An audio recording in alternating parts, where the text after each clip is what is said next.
আমরা কত ভালো কাজই তো করি, দান করি, ইবাদত করি, মানুষের উপকার করি। কিন্তু কখনো কি ভেবে দেখেছি এই কাজগুলো কার জন্য করছি?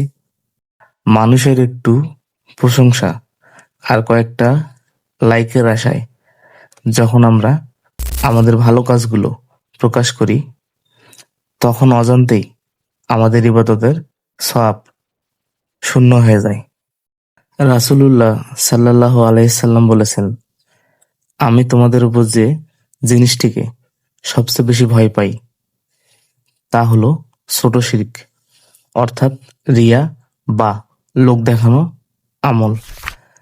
কারণ কিয়ামতের দিন লোক দেখানো কোনো আমল আল্লাহর দরবারে কবুল হবে না। আপনার ভালো কাজগুলো গোপন রাখুন, যেমনটা আপনি আপনার পাপ গোপন রাখেন। প্রশংসা মানুষের কাছে নয়, সুসংবাদ তো কেবল আল্লাহর কাছেই পাওয়ার আশা করা উচিত।